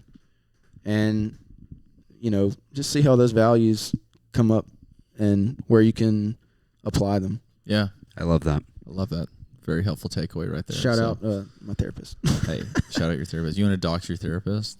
Dude, no, I'll say this. I ran into her one time at the Piggly Wiggly, and I was like, can I, like, say hi to you? Like, she was like, this is a grocery store. Of course you can. That's hilarious. It's, like, awesome. I was actually, the same thing happened to me whenever me and good old Andrew Jones, not the famous Atlanta Braves center fielder, but my old therapist, he's like from my hometown, and anyways, I was talking about that, and he told me you can approach them, but they can't approach you. Why? That's really? HIPAA, or not HIPAA, but like that's how it is. Confidentiality. Yeah, they don't know who you're with that you wouldn't want to know that you're in therapy or whatever, but you know them, so it's kind of like your life is in charge. Or I will say she said she saw my car one time, and I was like, how did you know what I drive? She's like, you park in the parking lot.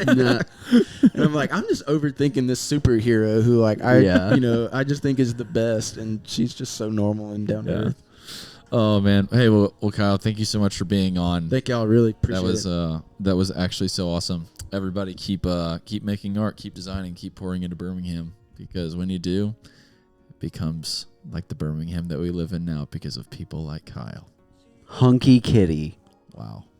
Let's go find some ducks. Let's do it. All right, guys. Cheerio then. Oh, that was fun. Dude, talking for an hour or 2 hours just flies by. Yeah, it does. It's like, this.